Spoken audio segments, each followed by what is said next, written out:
Bonjour tout le monde, content de vous retrouver en ce jeudi 3 mars 2022. On a un Bitcoin finalement qui résiste un peu à l'approche des 44 000 dollars, 44 500 même on a touché. On va aller voir pourquoi, c'est assez logique, on est sur une résistance assez importante, en tout cas court terme. Regardez, si je me mets ici en daily, eh bien on voit qu'effectivement on est sur un point de résistance, donc c'est pas forcément alarmant de retracer sur le niveau actuel, notamment parce que regardez, on est ici sur le point de confirmer ce W, ça va pas se faire comme ça d'un coup, on voit qu'on résiste sur l'approche de la neckline. On pourrait revenir, pourquoi pas, sur les 38,2, même peut-être la zone de rechargement entre les 40 et les 38 000, ça serait pas alarmant. Malgré tout, il y a des signaux qui nous laissent penser qu'effectivement, ça pourrait partir bien plus vite que prévu sur des niveaux un petit peu plus hauts, notamment entre les 55 et les 60 000.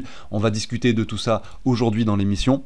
Et on va également aller voir un petit peu les marchés traditionnels et voir que finalement c'est pas si corrélé que ça au Bitcoin. On voit qu'en tout cas la décorrélation est assez importante en ce moment. Et de plus, il faut remarquer que sur ces dernières années, 2020-2021, la corrélation n'était pas si évidente. Bon, on va discuter de tout ça. On va voir également que l'or, que l'indice du dollar performe en ce moment plus que la moyenne, puisque ce sont des valeurs refuges. Est-ce que le Bitcoin peut devenir une valeur refuge? C'est la question qu'on se pose bien sûr à grande échelle, puisque on le sait, aujourd'hui les Russes sont plutôt en train d'acheter des crypto-monnaies, puisque c'est un petit peu leur seule façon de sortir du rouble qui est leur monnaie locale russe.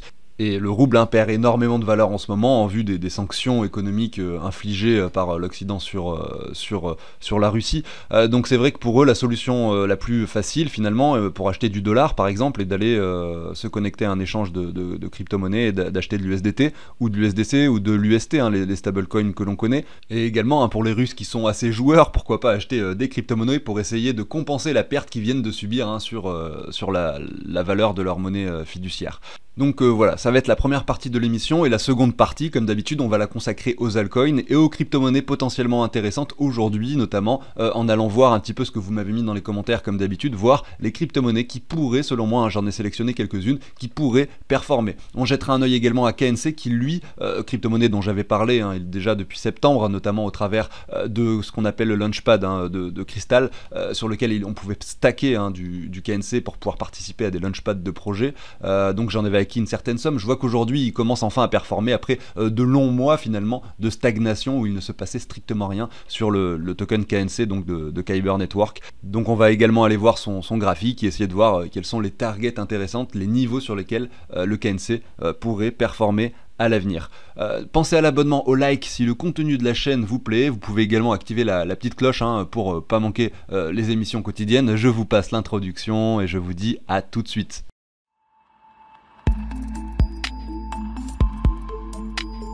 Alors très rapidement avant de débuter, vous le savez, je vous partage un outil qui permet de gérer tous vos investissements et également de calculer vos plus-values, ce qui vous permet de faire vos déclarations d'impôts proprement. Vous avez également sur ce tableau simplement toutes les valeurs des crypto-monnaies qui sont récupérées en temps réel. Regardez, j'en entre une ici, vous avez la donnée en dollars et en euros, donc ça prend quelques secondes. Mais en fait, ce qui est intéressant, c'est que grâce à ça, vous allez avoir toutes les données en temps réel de votre portefeuille. Vous allez savoir exactement combien vous avez d'argent, même si vous avez de l'argent sur plein de plateformes, vous allez bien séparer vos plateformes, tout ça. Donc si vous voulez en savoir plus et que vous voulez effectivement avoir plus d'informations sur cet outil d'investissement, vous pouvez aller sous la vidéo du jour, dans la description, et vous pouvez cliquer ici, j'explique le tableau ici, donc vous cliquez sur le lien et vous allez tomber sur une émission où j'explique beaucoup plus en détail pendant plusieurs minutes comment fonctionne ce tableau. Voilà, allez, je continue directement avec la suite. Alors avant de regarder ce graphique qui est celui du Bitcoin plus en détail, je voulais vous montrer 2-3 éléments assez intéressants. Tout d'abord le Crypto Fear and Greed, on est sur les 39, donc on voit que sur la poussée du Bitcoin on est tout de suite revenu sur le niveau des 51, et là on voit qu'on retourne dans la peur, donc c'est plutôt une bonne chose. Finalement les gens ne sont pas prêts à être réellement euphoriques sur la moindre poussée, on le voit, il suffit d'une perte de 1000 $ pour instantanément revenir 10 points en dessous sur l'indice du Fear and Greed, donc ça c'est quelque chose finalement d'assez positif, même si j'aurais bien aimé le voir encore un petit peu plus bas, parce que bon, on a quand même pris sur le Bitcoin, il faut pas l'oublier, ces derniers jours on a quand même pris 28%. Bon, c'est pas rien, et c'est aussi la raison pour laquelle l'engouement est revenu légèrement, même si on reste dans la peur. Il y a toujours plus de personnes qui sont dans la peur aujourd'hui que l'inverse, on le voit à travers de cet indicateur. Il y a un autre élément intéressant sur le Bitcoin qui est assez pertinent à voir. Alors ici on a le supply per whale, ça veut veut dire qu'en fait, grosso modo, ce graphique qui est représenté en rouge ici représente donc par rapport à toutes les whales, donc ce qu'on appelle whales, c'est les personnes qui ont énormément de Bitcoin dans leur portefeuille, entre 100 et 10 000. Donc toutes ces personnes-là finalement sont en train d'augmenter leur bague de Bitcoin depuis cette période donc qui se situe par ici au mois de janvier 2022. Donc on voit qu'il y a une réelle décorrélation entre ces deux graphiques, celui du Bitcoin et celui de l'accumulation des personnes à gros portefeuille. Et ça, finalement, c'est quelque chose d'assez bullish comme indication, comme indicateur, tout simplement. Donc, il y a également un autre graphique que je voulais vous montrer, c'est le nombre de wallets qui possèdent plus que 1000 bitcoins. On voit que depuis quelques jours, on a une réelle augmentation du nombre de portefeuilles qui possèdent plus que 1000 bitcoins. Il y avait une réelle stagnation ici, alors qu'on voyait cette décorrélation ici sur ce graphique, parce que c'est pas la même chose. Là, on parle du nombre de wallets qui possèdent plus que 1000 bitcoins, et là, on parle tout simplement du nombre de bitcoin que possèdent les wallets qui ont entre 100 et 10 000 bitcoins. Je ne sais pas si vous voyez un petit peu la nuance. Malgré tout, là on avait l'indication finalement, regardez, c'est depuis que le bitcoin, regardez, se situe par ici aux alentours des 40, là ça devait être le niveau des 45 000 $, que réellement les gens ont commencé à accumuler ici. Par contre, pour les wallets qui ont plus que 1000 bitcoins, on voit que c'est très récent. Et on peut aussi également donc là je suis sur le site Look into Bitcoin pour avoir ces données. Vous pouvez aller voir ici le nombre de wallets supérieurs à 100 bitcoins. Vous voyez que là, il n'y a pas encore de réelle poussée sur le graphique, mais ça commence, on a l'impression que ça commence. C'est assez logique finalement, parce que ce sont réellement les gros portefeuilles, les plus gros portefeuilles qui accumulent en premier. Ensuite, celui-là risque de monter également après. Derrière, vous allez avoir donc les wallets qui possèdent plus que 10 bitcoins qui également vont augmenter. Et si réellement il y a l'euphorie sur le marché et qu'on arrive sur des sommets, vous allez avoir également le nombre de wallets supérieur à 1 bitcoin qui va exploser. On voit que au niveau des wallets supérieurs à 1 bitcoin, on est plutôt sur quelque chose qui suit le cours. Donc le nombre de wallets qui possèdent 1 bitcoin est sur un sommet lorsque nous étions sur le sommet en 2017, avant de retracer en même temps que le cours. Il n'y a pas d'anticipation, c'est-à-dire qu'ils ne revendent pas le bitcoin avant qu'on touche le sommet, parce que là on est sur la plupart des gens, les particuliers, etc. On sait que donc sur cette masse de gens qui accumulent plus qu'un bitcoin, il y a une majorité de perdants. Les particuliers arrivent tout de même à perdre sur les marchés, notamment toutes les personnes qui avaient accumulé pendant cette période du bitcoin, sans forcément les revendre. On voit que derrière, le cours a chuté. Et vous voyez, quand on était sur cette période, je ne sais pas si vous étiez là sur les marchés, le bitcoin valait entre 8 et 6 000. On pensait qu'effectivement c'était le bottom. Beaucoup de monde pensait que c'était le bottom. Et c'est pour ça que des gens ont continué à accumuler. Regardez ici, le nombre de personnes qui possédaient un bitcoin a augmenté. Pour finalement regardez à voir ce dernier crash, et là je peux vous dire que ça a dû faire vraiment mal à tout le monde à ce moment-là. Bref, je vais pas m'étaler là-dessus, je retourne sur le graphique qui représente les wallets supérieurs à 1000 bitcoins, et on a constaté un scénario tout à fait différent en 2018, parce que ces personnes avaient commencé réellement à revendre du bitcoin lorsqu'il valait 700 $, et ils avaient probablement accumulé ces derniers sur des niveaux de prix plus faibles, aux alentours des 200. Ce qui est également intéressant, c'est de voir que sur le sommet de 2017, le nombre de wallets qui possédaient plus que 1000 bitcoins était au plus bas, alors que le nombre de wallets qui possédaient plus qu'un bitcoin était au plus haut. Ce qui indique, et ce qui signifie simplement que les wallets qui avaient 1000 bitcoins s'étaient séparés de quasiment tout ce qu'ils avaient avant le sommet, et même jusqu'au sommet. On voit qu'il y a un pic ici. Donc c'est vrai qu'on voit qu'il y a une intelligence bien plus importante sur ce genre de portefeuille que sur les petits portefeuilles. Donc de voir effectivement cette poussée aujourd'hui, c'est assez bullish comme signal. On constate également, ce qui est assez intéressant à constater, c'est que regardez, ici en mars 2021, donc mai 2021, lorsque le bitcoin touchait les 64 000 $, le sommet, vous voyez, là, les gros portefeuilles ont commencé à revendre. Et pendant cette période de latéralisation, effectivement, ils ont ressenti que là, il se passait quelque chose d'assez mauvais.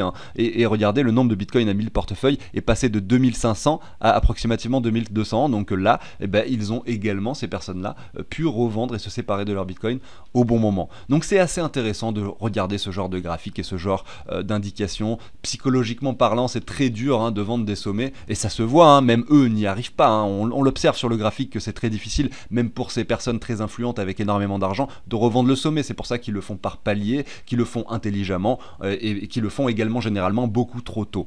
Et c'est également pourquoi je suis ce graphique avec attention et que je vous le partage aujourd'hui sur la chaîne. Voilà, donc allez, on va continuer avec cette fois-ci l'analyse du Bitcoin assez rapide.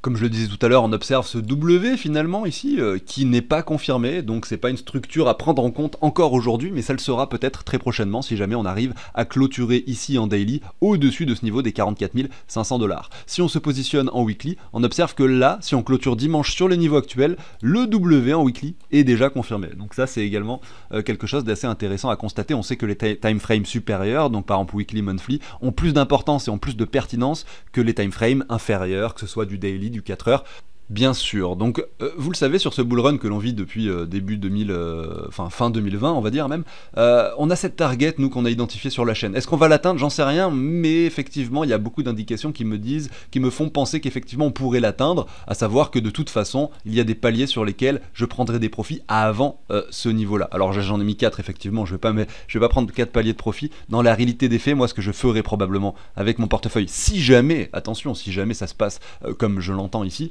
eh bien, ici aux alentours des 55 jusqu'à 61, ça sera ma première prise de profit. Le cours pourrait résister un petit peu à cette approche. Si jamais il veut être plus bullish, on pourra, pourquoi pas, aller chercher un nouvel ATH par la suite. On pourra bien sûr également résister sur ce niveau-là. Je suis pas en train de dessiner quelque chose d'exact ici.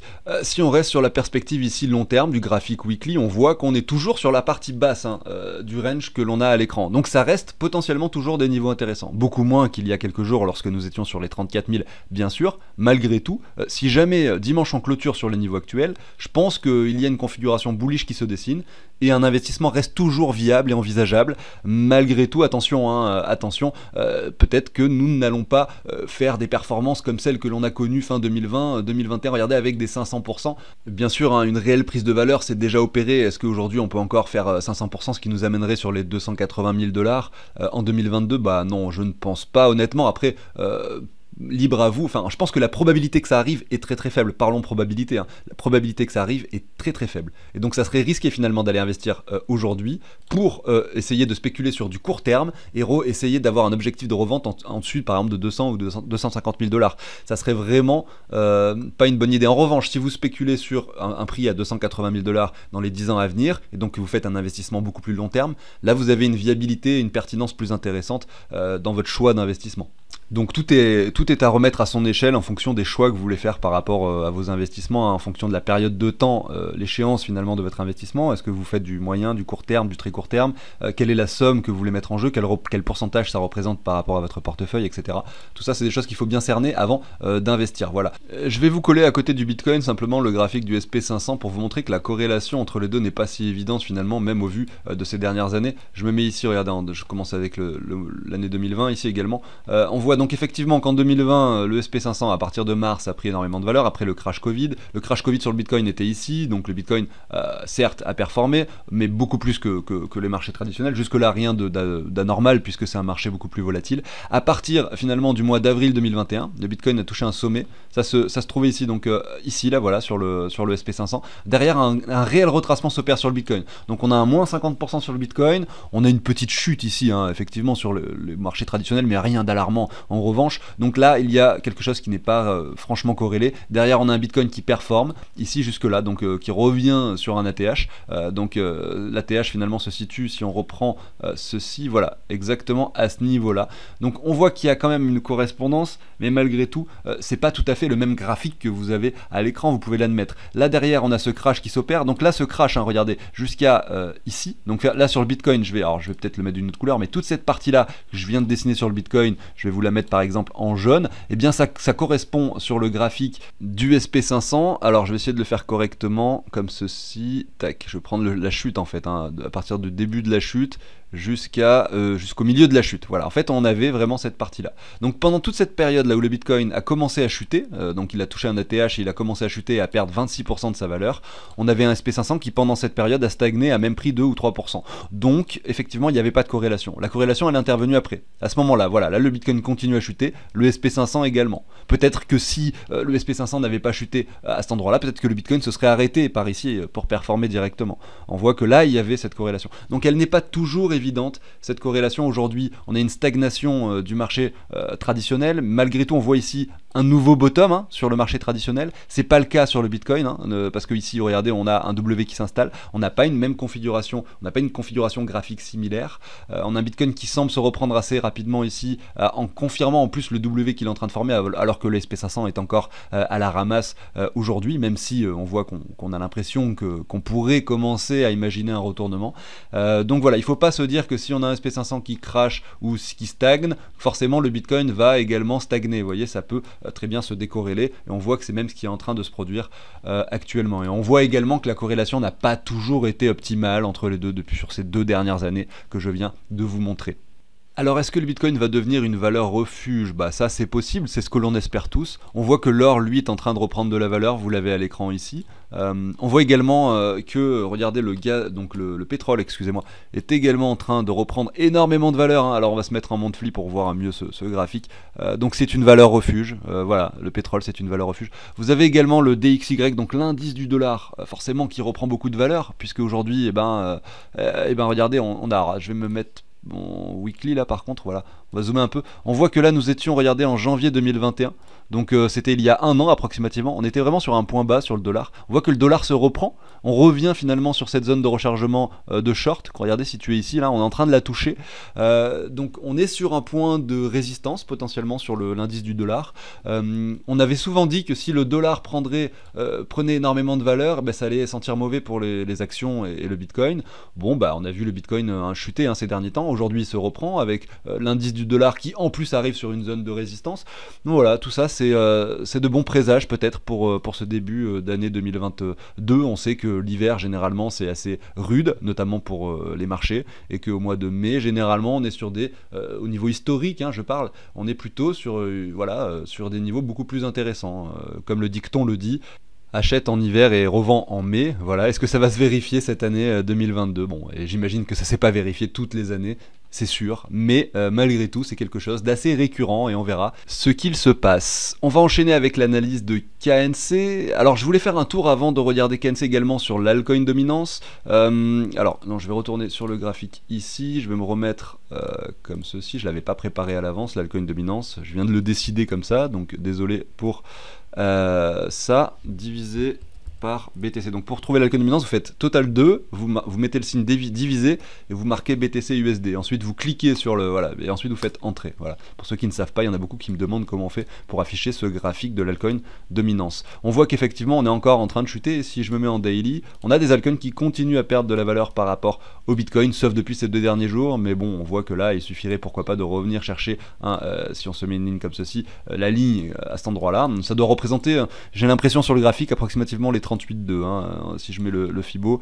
j'arrive à peu près à le voir à l'œil. On va zoomer un petit peu. Voilà, vous voyez, ça représente à peu près les 38,2 si on revient chercher cette ligne. Derrière, pourquoi pas imaginer revenir sur une altcoin dominance qui toucherait un point de support assez historique, puisque là on a un graphique quand même assez long terme. Bon, à l'échelle des crypto-monnaies, on parle du mois de mai 2021 où on s'est inscrit dans ce range. Pourquoi pas revenir chercher le bas du range pour avoir une opportunité la plus intéressante que l'on aurait peut-être de l'année 2022 pour acquérir des altcoins. Ceci dit, il y en a déjà qui performent d'ores et déjà des altcoins, notamment KNC, et c'est ce qu'on va aller voir aujourd'hui avant de vous passer au contraire celles qui sont sur des niveaux bas relativement intéressants. KNC, je ne pense pas que ce soit forcément la crypto qu'il faut acheter là aujourd'hui, parce que, regardez le graphique, on est en train de performer. Alors vous allez me dire, mais pourquoi est-ce que tu nous la montres alors si tu penses que c'est pas le moment d'en acheter? En fait je vous la montre parce que j'en ai parlé déjà de nombreuses fois. Il y a peut-être certains d'entre vous qui en ont dans le portefeuille, et simplement pour vous informer si vous ne l'aviez pas vu, parce que quand vous avez 50, 70 ou 100 cryptos, forcément vous regardez pas chacune d'entre elles tous les jours, et également pour vous simplement vous dire que on va peut-être arriver sur des niveaux de revente intéressants prochainement. Déjà dans un premier temps, la zone de rechargement de short dans laquelle nous sommes d'ores et déjà. Par contre, faire attention, là on a quand même une très très grosse bougie verte. Ça peut très bien chuter instantanément, comme avoir finalement la même bougie dans le même sens.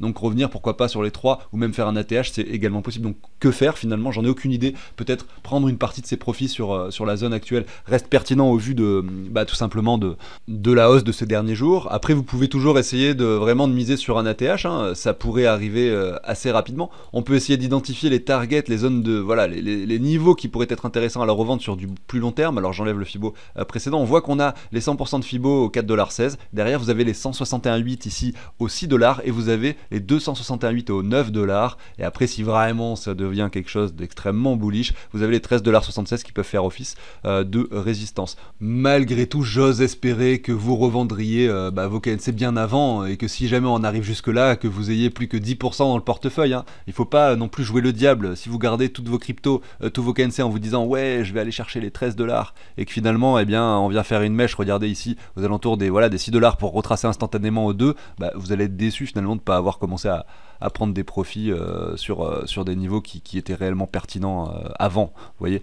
Donc ça c'était pour KNC, c'est assez intéressant à voir, c'était une aparté assez rapide. On va aller voir des crypto-monnaies qui cette fois-ci ont des niveaux vraiment pertinents, notamment celle-là qui s'appelle Track par rapport au dollar que j'ai présenté, Origin Trail. Ça concerne tout ce qui est donc chaîne d'approvisionnement, donc blockchainisée. Je vais pas rentrer plus dans le détail aujourd'hui, je l'avais déjà fait sur une émission. On a clairement quelque chose de propre au niveau du graphique ici, puisque nous sommes revenus pour une troisième fois finalement chercher cette ligne. On l'a touché de façon très précise pour rebondir dessus aujourd'hui sur cette bougie. Alors on va se mettre en daily pour essayer de constater ce que l'on voit à l'écran. On voit que tout de même on est toujours sur une tendance baissière ici, qu'on pourrait matérialiser comme ceci. Regardez à la fois, parce que si j'enlève les lignes, vous voyez qu'on touche ici tout ce qui est clôture. Voilà, à cet endroit là, une fois, deux fois, trois fois, là il y avait cet excès que je ne prends pas en compte ici. On vient la casser seulement maintenant. Ça va prendre un peu plus de temps probablement pour se lancer. Ça peut effectivement latéraliser encore un peu, pourquoi pas redescendre aux alentours des 45 centimes.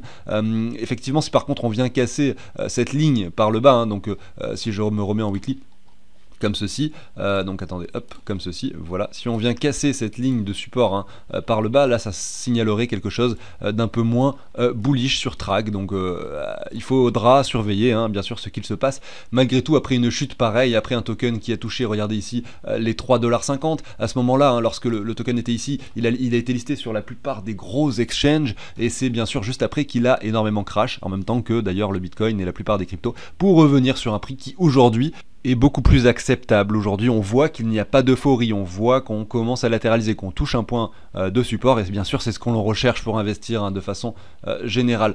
Si on regarde un petit peu ces données, donc 281 au niveau du classement, 191 millions de dollars de capitalisation, environ 70% des tokens en circulation, donc il y a une dilution encore des tokens à prévoir, ce qui veut dire que forcément ça va limiter son augmentation de prix, mais malgré tout c'est quelque chose d'assez récurrent sur les projets. Au niveau du prix, voilà, on voit instantanément sur le graphique qu'on est revenu sur des prix intéressants, et on va regarder sur quoi est-ce qu'on peut l'échanger. Voilà, vous avez effectivement plusieurs plateformes. Moi j'ai utilisé KuCoin pour l'avoir, vous en avez d'autres comme Coinbase. Maintenant, comme je vous le dis, ça a été listé sur des gros échanges. En fait, je parlais principalement de Coinbase, sur lequel il a été listé sur son top. Voilà, donc vous avez mon lien. Moi j'ai pas de compte Coinbase, mais vous avez mon lien KuCoin si ça vous intéresse d'en acheter dessus, parce qu'effectivement on voit que c'est un token qui est uniquement sur le réseau d'Ether, donc c'est un peu embêtant, notamment au niveau des frais qu'il y a sur Ether. Ça dépend de la somme que vous voulez effectivement investir, mais si vous avez seulement 100€ à investir pour acheter du Track, ne le faites pas sur le réseau d'Ether, parce que payer 30$ de frais pour acheter 100$ de token, c'est pas cool. On va continuer avec une deuxième. Je voulais vous passer ETC en fait, parce que j'ai vu que là il y avait quelque chose d'intéressant graphiquement. Après on va pas parler du projet en lui-même, puisque c'est un fork de l'Ether, ou plutôt l'inverse, l'Ether est un fork d'Ethereum classique. Pour ceux qui s'y connaissent, vous allez probablement me reprendre si je dis les choses dans le mauvais sens. Ici vous avez donc l'ETC qui a touché un bottom en février 2021 pour avoir une réelle performance qui s'est opérée tout de même, alors que personne pensait que ça pouvait arriver sur ce token qui est donc l'Ether classique, l'Ethereum classique, puisque comme on le sait, c'est pas la crypto-monnaie la plus convoitée ou la plus discutée sur les réseaux. Malgré tout, elle a quand même pris par rapport au Bitcoin ici 1300% sur cette mèche, pour retracer aujourd'hui sur les niveaux sur lesquels nous sommes actuellement. Si on reprend toute cette hausse, effectivement on voit qu'on est en dessous de la zone de rechargement. Si on ne prend pas en compte effectivement cet excès haussier, on est en plein dans la zone de rechargement. Donc ça, je pense qu'on peut considérer ça comme une sorte de spéculation extrême qui n'a pas duré très longtemps. On pourrait le voir en passant sur des time frames inférieurs, mais je ne vais pas le faire spécialement. Voilà, donc par rapport au Bitcoin, on est au niveau des 700 Satoshi. Par rapport au dollar, on va aller le voir juste après. On revient sur la zone de rechargement. On a l'impression qu'une latéralisation commence à s'opérer, en tout cas on casse cette ligne de tendance baissière. Donc c'est une histoire à suivre, mais est-ce que vous pensez qu'on peut à nouveau produire quelque chose de similaire avec, regardez, en seulement quelques semaines ici, une performance extrême sur ETC? Je n'en sais rien en tout cas, c'est un token que j'ai moi pour diversifier en faible quantité dans le portefeuille au cas où ce genre de scénario se produirait. On peut très bien se mettre ce genre de ligne comme ceci et ce genre de ligne parallèle comme ceci, vous voyez, et se dire que effectivement, si une poussée s'opère, on pourrait revenir sur ce prix-là hein, au niveau du prix donc de ETC par rapport au Bitcoin, ce qui vous ferait encore une performance de 300% par rapport au Bitcoin. Voilà, on peut jeter un œil à l'Ethereum classique par rapport au dollar. Donc il a touché lors de cette bulle, de cette spéculation excessive, les 183 $ tout de même, pour aujourd'hui revenir sur les 30, alors qu'il était en décembre 2020 sur le niveau des 6 $. Si on reprend toute cette hausse de la même façon, on va pas prendre l'excès. Je vais essayer de me mettre correctement ici sur le Fibo. On est sur la zone de rechargement également, un petit peu plus bas, on a même touché les 85,4 ici, aux alentours des 20 $, on est sur les actuellement les 30 $. Voilà, donc ça semble un prix acceptable au vu de ce qui s'est passé précédemment. Est-ce qu'on peut aller plus bas? Oui, bien sûr, on ne sait jamais ce qui va se passer malgré tout. Si jamais on arrive à confirmer, hein, regardez ce W que vous avez à l'écran, comme ceci, voilà, avec une clôture hein, au-dessus des 33, je resterai assez optimiste pour une continuation haussière, pourquoi pas, sur l'Ethereum classique. Et je finalise cette émission avec le token One, donc de la blockchain Harmony, qui est quand même relativement connu aujourd'hui. Hein. Regardez, si on prend ces données, on va aller voir un petit peu les données de la crypto-monnaie One. On a une capitalisation tout de même de 1,851 milliard, classé 62e. Quasiment tous les tokens ont été mis, ça c'est une bonne chose, hein. C'est à noter, on a 90% des tokens émis ici. Et puis au niveau du graphique, on voit qu'on est revenu également sur des prix intéressants. Donc contrairement à KNC qui performe en ce moment, ou d'autres hein, crypto-monnaies que je ne vous passe pas, parce que le but ici aujourd'hui c'est de vous trouver celle qui pourrait performer bien sûr à l'avenir, hein, et bien on voit que là on est sur un fort niveau de support, hein. Pas besoin d'être un expert en graphique pour l'observer directement sur ce graphique, puisque vous avez un point haut ici qui est représenté par cette trendline qui a été touché 3 fois, un point bas qui a été également touché à 3 reprises. Aujourd'hui on vient le toucher de façon très propre. Si on reprend la hausse, et bien regardez, en plus de ça on est dans la zone de rechargement. Finalement c'est pas forcément des choses qu'on a besoin de faire, vous mettez deux trendlines et vous voyez instantanément qu'on est sur un niveau intéressant. La zone de rechargement c'est juste une confirmation supplémentaire qui nous fait dire que voilà, hein, on est sur des niveaux pertinents aujourd'hui au niveau des 15 centimes sur One de Harmony. On va aller voir son graphique par rapport au Bitcoin, c'est pour voir si la pertinence est toujours autant présente. Alors par rapport au Bitcoin, lui en revanche on voit qu'en janvier 2022 il a fait hein, une sorte d'excès aussi hein, par rapport au Bitcoin, donc ça c'est intéressant à voir. Si on reprend toute cette hausse, on est en train simplement de retoucher les 61,8. Donc attention, on est quand même sur un fort niveau de support, hein, on le voit par rapport au Bitcoin ici, puisqu'on a cette ligne horizontale qui représente à la fois cet ancien sommet, ces mèches-ci, et là ensuite on le casse par le haut, donc ça fait une sorte de ligne de support que nous sommes en train de retester encore aujourd'hui. Voilà, donc c'est également, je pense, on le voit, hein, par rapport au Bitcoin, si on reprend cette baisse, on voit moins 57%, on est sur des niveaux pertinents sur One. Et d'ailleurs, à force de vous en parler, sachant que effectivement je n'avais pas regardé son graphique depuis longtemps, ça m'a donné envie d'en acheter un peu plus, parce que j'en ai vraiment qu'une très très faible partie sur mon folio personnel, et je pense que pourquoi pas augmenter un petit peu cette quantité de One pourrait être intéressant. J'arrive sur la fin de l'émission, merci à tous de m'avoir écouté, j'espère que le contenu vous a plu, n'hésitez pas si c'est le cas bien sûr à liker, à vous abonner, à activer la petite cloche pour pas manquer les émissions quotidiennes. Je vous dis à demain probablement, je vous souhaite une excellente journée, salut tout le monde.